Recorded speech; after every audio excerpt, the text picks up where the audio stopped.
After 7 flops in a single year, the Walt Disney Company has found their culprit, their scapegoat to blame for Tron Ares going down in flames. Is it Bob Iger? No, of course not, say the Hollywood trades. It's Jared Leto. He's the celebrity loser, not Pedro, not Rachel. It's Jared. It could only be Jared.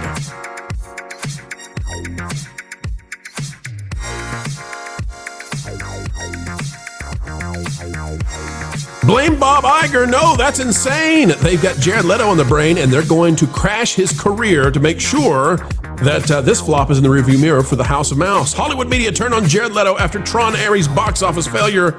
Is he Disney's scapegoat? This is by Marvin Montanaro. There he is. Is it a bad movie? We say so. I said it was the worst movie I had seen in years, but not everyone agrees with us. Folks, our friends at EBN, they liked it. Eddie Sato, former Imagineer for Disney, liked it. We like Eddie. But I didn't like this movie. I give it a 1.5 out of 10, which is the worst review score I have ever given it. But I don't have anything negative to say about Jared Leto in this movie. But Disney, and perhaps the Hollywood elites, they do. Here's the article. When Tron Ares stumbled out of the gate, the entertainment press wasted no time in finding its culprit. Forget Disney's overstuffed release calendar, creative stagnation, or a year of record-breaking box office failures. No.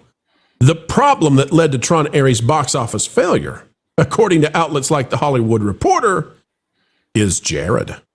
The trades have turned on the Oscar-winning actor with a vengeance, painting him as the problematic and egocentric architect of Ares' downfall. But while Leto certainly didn't help matters, the bigger story here isn't about one actor, it's about a studio in creative freefall. In its October 14th feature, The Hollywood Reporter framed Tron Ares as the moment Leto's star power ran out. The piece titled, "No One Asked for This Reboot, Tron May Mark End of Jared Leto's franchise-leading days," isn't subtle. It opens by mocking his flamboyant promotional stunts, revisits past personal controversies, and details how Leto allegedly strong-armed Ares into production through his charisma and persistence. And folks, that's exactly right. If we go to The Hollywood Reporter right now, this one was by, we've got 3 people involved in this. Seth Abramovich, I don't know. Boris Abramovich, thank you so much. Yeah. Boris Kitt and Pamela McClintock. The title is "No One Asked for This Reboot, Tron May Mark End of Jared Leto's franchise-leading days." And they just go after this man. They hammer him in a way that, well, these are Hollywood trades, Lou. The reason they do what they do is so that the people who read it will say, well, Leto's a has-been, right? This is the narrative being put out, I suppose, to defend the executives who put this thing into green light status. What's going on here, Lou? Why are they hammering this man? Goes, it was not that they loved Leto less, but that they loved Disney more and need to give them a good excuse. Right. Excuse, or any excuse. It's ridiculous, of course, but, when have they not been? Well, let's read just a briefly, Culture. It says, "There he stood." I want people to understand just how, they want the narrative to be that this is on him. There he stood in a red raincoat, draped dramatically over a white suit, perched 30 feet above Piccadilly Circus for the October 1st London premiere of Tron Ares. What was Jared Leto doing up there, greeting his public like some interstellar overlord? Listen, this is what these celebrities do all the time. They're always over the top. And, of course, the PR people knew nothing about it, had nothing to do with it.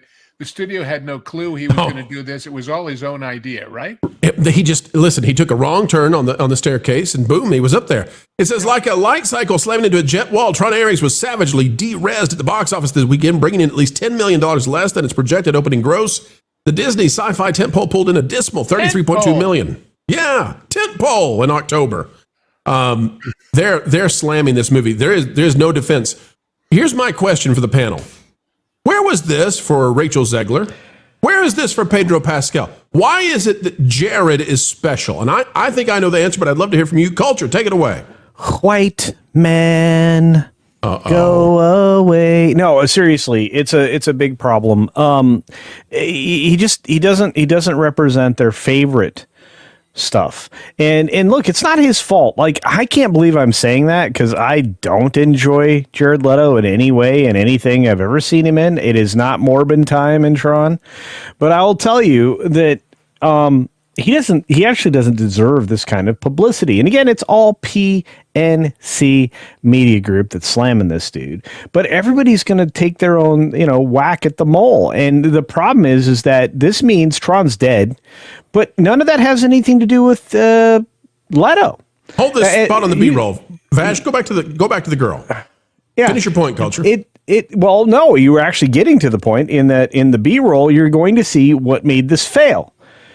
Woke storytelling, DEI storytelling. It's all, again, I feel like I'm a broken record. This is because of how they tell stories these days at Disney, because they don't know how to tell stories otherwise. They never can follow the hero's journey. This film did not even engender itself to the older audience. The previous film, Legacy, which kind of had a direction to go, but it left out like two of the most important characters, or three if you count the fact that there was no Tron in Tron. So this really wasn't a Tron movie. Wait. You actually want a Tron movie with some Tron in it? Yeah, Tron, and spam and Tron. So, it's just. Let me say this, Culture. Yeah, this woman, because we need to really focus on this for a minute. Girl boss with no qualifications. But go ahead. I'm sorry. Go ahead. When we watched, what's the character from Marvel? He's holding the timeline together right now. Help me out, guys. He's Thor's brother. What's his name? Loki. When we watched Loki season 2. Yeah. Thanks, bro. The synapses are firing now. Glad to have your neurons back. Not morons, neurons in the brain. When Loki season 2 was on, by far the best person in there was Ke-Huy Quan. Yeah. Yeah. Okay. I don't have anything against Asian actors whatsoever. I'm not against diversity. Here's the deal. This woman that we're looking at right now, she is terrible in this movie. Now, yes. The movie's bad. In every way possible, I think the movie's bad. But Jared Leto is not. If you were going to say somebody's career is over, it shouldn't be his. He's the best of a very bad movie. Yes. This woman and the casting and everything, it didn't work at all. And yet they are slamming this man. And I think it's to defend Disney and all the executives who made these bad decisions. This thing is going to lose hundreds of millions of dollars. It is as bad a flop as you will ever find. It needs $600 million to break even, based on our estimations of that. Yeah, but I don't even believe that. I mean, we're pretty good guessers, right? But none of us would have guessed that Star Wars: The Rinse of Soybeans would cost $600 million. That's the Forbes report, is that Rise of Skywalker, aka Rise of Palpatine, cost how much, Culture? Nearly $600 million, $590+ million. Caroline Reed is a genius and a wonderful researcher. That was in production alone, add on the marketing, which is at least $200 million for Star Wars. You're up to $800 million, which would be given a break even of $1.6 billion. Can I just say something about that really quick, though? Yeah. Valiant reported that like a year ago.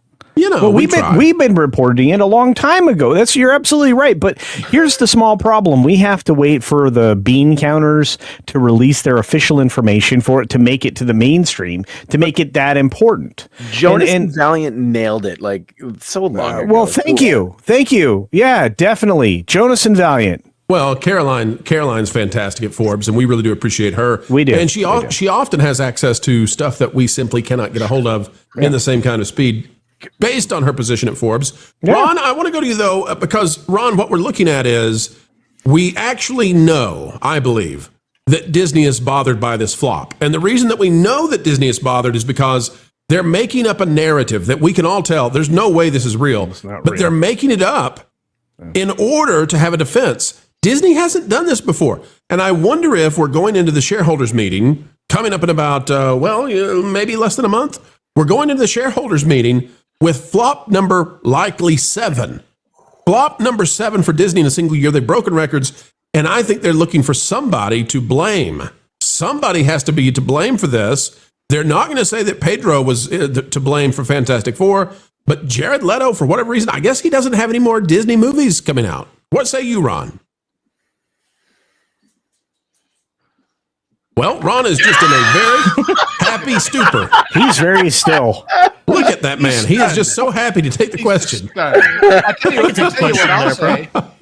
fill in while Ron is getting his. Oh, he lost him. But he was so happy. He was very, very happy. But look, this narrative is definitely cooked up, and I pointed out the people that are happy to pass it on to you with his PNC Media, Rolling Stone, which is also PNC Group. Will you got to be come really out with careful when you soon. say PNC. I'll just tell you, you got to be really careful with that word, PNC. You say that too fast, it'll come out the wrong way. Penske Media Group? No. Okay. He's still happy, by the way. He's still so happy. Yeah, there he is. He's smiling. When you're smiling, Ron, did you hear the question we asked you? I did. All right, take a stab at it. They're blaming Jared Leto. They can't stand the man. Why is he the one to go under the bus? Well, first of all, I mean, white man bad, I guess. But cult leader bad, Ron. Cult leader bad. Yeah. I'm a little bit confused because I am so sorry. I have not seen the movie yet. You said what are you talking about? You're so sorry. You're the luckiest man on the panel right now if you haven't seen it. Okay, here's why I'm confused. I thought you said that the woman was Asian, but I thought that was Ray. Ray! Is that not? I mean, I thought. Wait, are you presuming that Ray's a woman? How dare you? No, I'm just saying that it's my understanding is that she's emotionless and she's a girl boss and that she's powerful from the beginning and has no growth throughout the entire film. That's Chani. One of my favorite parts about the movie, Ron, is that she is a video game developer who also is a globetrotting techno genius who has learned how to create life with laser beams. But if that's not enough, when these bad guys start chasing her with no foreshadowing that it's going to happen, there's nothing in her backstory that explains it. Suddenly, she's Evel Knievel on a motorcycle, and she not only can outrace professionals on a motorcycle, again with no explanation for how it's happening. It just starts. She's also so good that she can launch said motorcycle into the air as a projectile to take out enemies. As if that's just something that you can do. You forgot you forgot about the globe-trotting corporate leader that runs NCOM part of the story. Oh, listen, she's a genius. She's amazing. Wait, isn't that the experience that you get when you ride Tron Light Cycle Run at the Magic? Clearly, she's been on that ride one time, and she knows how to operate a motorbike. All 58 seconds of that really boring ride. That's right. Can I bring this back to Jared Leto for a moment? Go for it. All right. So I'm going to postulate that this goes back to the fact that's a fancy word. You might want to explain that to the audience. I'm just going to go with Methosaurus. That Zack Snyder is actually the one that destroyed Jared Leto's career. And then Morbius was an attempt. Yep. And then Morbius was the attempt to kind of resurrect it, and that completely failed because it became a joke. And then Disney is like, hey, we got a punching bag that we can utilize. And so I think that's all. It's not. I don't think it has anything to do with the fact that he's white. I think it's that this guy, he's already been a victim. So they're like, you know what? Let's just throw him under the bus again because this guy has absolutely no star power whatsoever. Let's throw $300 million at a movie that we definitely want to have a sequel to, but we'll make sure we never have a sequel to it. Well done. That's Disney. Okay. Vash, go ahead, Vash. They're defending themselves in a way that they haven't done before. What do you got, Vash? Well, I find this Hollywood Reporter article very interesting because it doesn't even stop with Jared Leto. It actually goes further and says that, Sean Bailey, he was the guy who was in Jared Leto's camp, and he was the guy that get this approved. And Disney had already, you see, the executives there, the leadership team, just absolutely amazing, spectacular. They had already said no, but it was Sean Bailey and that bad man Jared Leto who pushed for this movie, and we just had to make it. We just had to throw $300 million, like Culture said right there, towards this film. And oh look, it didn't actually work out. I found that very interesting that they would blame former leadership at Disney Live Action and also Jared Leto in conjunction with all of this. I suppose Jared Leto was a fan and he did actually push for this movie, but at the same time, the amount that you put towards a movie, the green lighting of this, that all has to come from leadership that's already existing. Let me ask this panel: Why? Okay, we're going to go after Jared Leto. Why is there not a single article? Why are we the only ones? We are literally the only ones proclaiming the obvious truth that Disney has had 7 flops this year. Why is there not a single article in the trade saying Bob Iger has lost his touch? 7 flops, 1 success. Lilo and Stitch is it. Why?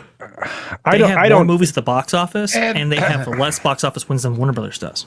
And that's crazy because Warner Brothers crossed the $4 billion mark first compared to everybody else. And I ran an actual 6-minute daily based on exactly what Pro's talking about earlier. Was it this week? I think so. It was Monday. And like, to me, it's like you guys are setting records for failure this year, which is, yeah, go ahead. Sorry. Meanwhile, they're putting out stories about Dana Walden being co-owner of the keys to the kingdom up in the future somehow. I really hope not. When her division is what lost all this money. Yeah. So they can't blame her because that would make all the Camelot folks mad, I guess. Well, I mean, look, the television division wasn't like terribly terrible, but I look at this and I'm going, okay, they across all their brands, their nameplates, across all their studios, whether it be, anything associated with Fox or Searchlight or whatever it is, and I don't think anybody knows Searchlight's Disney. So like you start to tabulate just how many big L's they took this year, as Pro has suggested. I don't think that's ever been done before. And let's add to that the fact that the theatrical releases have fallen off 20% from 2019. You mean the number of releases, or you mean the total box office? I'm talking total box office. They're getting shellacked. While at the same time, movie ticket prices have risen like 40%. Exactly. Yeah. So, it's almost impossible to do that. The number of large screen format and therefore higher ticket prices has gone up like crazy too. Bob Iger mandated tentpoles. He mandated that every single picture that was actually released by the Walt Disney Company, whether it came from Marvel, Lucasfilm, or otherwise, had to be these big blockbusters and anything had from a whole bunch of money applied. And unfortunately, that put him way behind the 8 ball when you have a movie like Tron Ares or Snow White that just does not simply resonate with audiences. Nothing. And it's also why when you get halfway into it and realize it's going to cost 10 times as much, you say, yeah, but it's a tentpole. We can go with that. But Vash, I'm going to add one more film that's coming up soon, and it's not Fire and Ash, which is what I think Disney is right now, but it is it's Zootopia 2. I have looked and looked and looked at everything that has been sent to me, and that does not ring tentpole to me. It doesn't ring box office king to me. I will be shocked if that movie fails to break $1 billion. I'll just be honest. I think Zootopia 2 is almost a guaranteed bona fide $1 billion. I will buy you a pineapple and jalapeno pizza if you're right. You have to offer me something I like. I think that Zootopia 2 does legitimately stand a chance. And the reason why is because there's not much surrounding it. And but ask yourself the following question. This is the thing I want to ask, and this is the whole point of me being an antagonist during this particular segment. Antagonize away, Culture. What do you got? And this is for everybody. I'm interested genuinely, especially Vash, who I cut off because I'm a jerk. But it's do you think people trust Disney anymore? After Lilo and Stitch, yes. The families will trust Disney because Tron was just a what? Tron isn't associated with Disney. Like to the normal person, Tron isn't Disney, and it's not kid Disney. No, that's what I was going to say. It's an older audience. So there was a lot of pushback against Lilo and Stitch, unless you're there was, but not enough because there was a certain group, it's a certain side that really cared about the ending of Lilo and Stitch. The average person was kind of like, yeah, no, it was fun. It could have been better, but it was fun. It did actually make some gains. Zootopia 2, it's so far looking actually family friendly in the same way that Lilo and Stitch looked actually family and friendly. So, but there might be something that might hold it up for $1 billion box office. One of the big drivers to that original $1 billion figure associated with Zootopia 2016 was China. and by a wide margin. Now you have Chinese audiences not even going to any Disney production or any other animated film outside of Naza 2.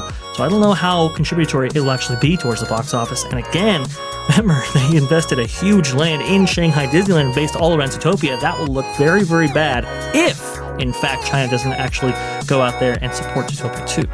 Wow, what a great stat. What a great pull in there, Vash. Yes. And this is why... Here's a question. Will Zootopia 2 be better or worse than the thing going in the tree in Animal Kingdom? And here's another question. If it fails, is it the end of the line for Judy Hopps? I'm the ghost of Star Wars.